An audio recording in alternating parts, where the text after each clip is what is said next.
আসসালামু আলাইকুম। একটা বিষয় নিয়ে কথা বলতে চাচ্ছি।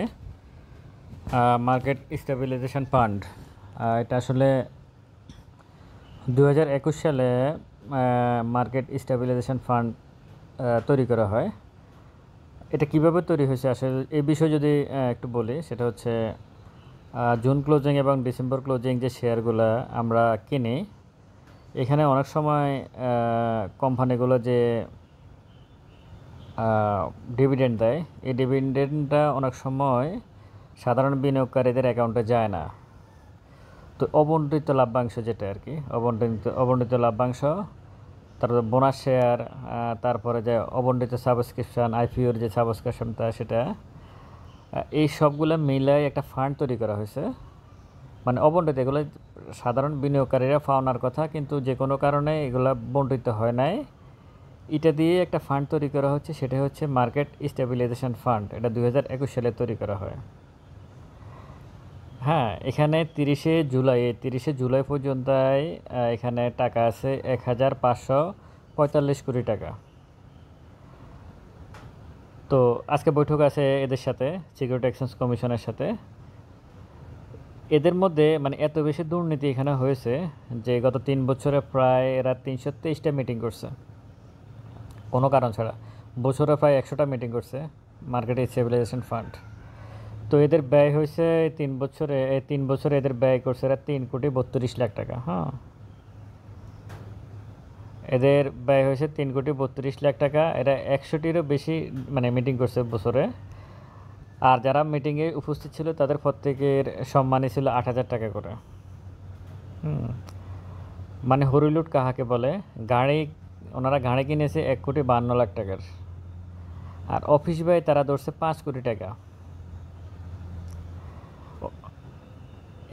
এবং তাদের এখানে কি বলে, এর মধ্যে থেকে এই টাকার থেকে তারা মাত্র 225 কোটি টাকা আইসিবিকে তারা ঋণ দিয়েছে, আইসিবিকে, ইনভেস্টমেন্ট অফ কর্পোরেশনকে।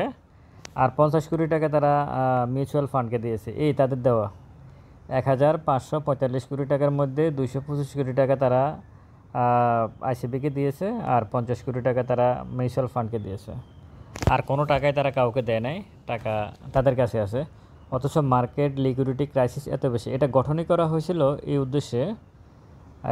অবন্টিত লভ্যাংশ বা বোনাস বা আইপিও সাবস্ক্রিপশন যেটাই বলি না কেন, এটার উদ্দেশ্য ছিল এরকম যে, গঠনের উদ্দেশ্য ছিল এরকম যে এই টাকা থেকে টাকাগুলা মার্কেট যখন কোনো ক্রাইসিসে পড়বে তখন মার্কেটকে সাপোর্ট দেবে।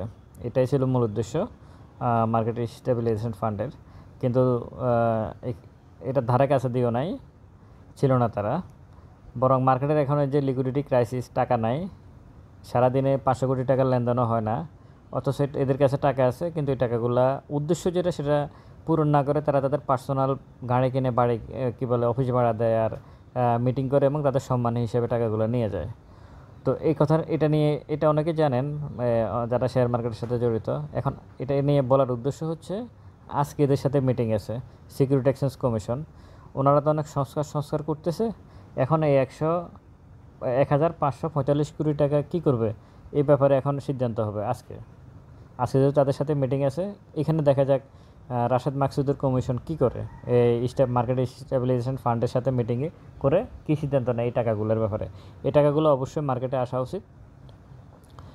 এটার আরেকটা বিষয় হচ্ছে, এখানে বলা আছে, যদি কেউ কখনও কোনো বিনিয়োগকারী যদি টাকা ফেরত চায়, তার লভ্যাংশের টাকা ফেরত দিতে বাধ্য।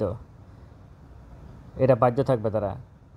কথা ছিল যে এই টাকাগুলো দিয়ে শেয়ার বা মার্কেটে শেয়ার কিনবে, প্রফিট করবে, সেটাও এখানে যোগ হবে।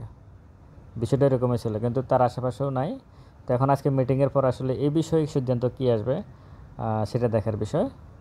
মার্কেট মানে বিগত সরকার কতটুকু দুর্নীতির আখড়া তৈরি হলে মানে যা ইচ্ছা, মানে যার যেরকম ইচ্ছা সে সেরকমভাবেই এলোমেলো করে দিয়ে গেছে। শুধু এই সেক্টর না, সব সেক্টরকে।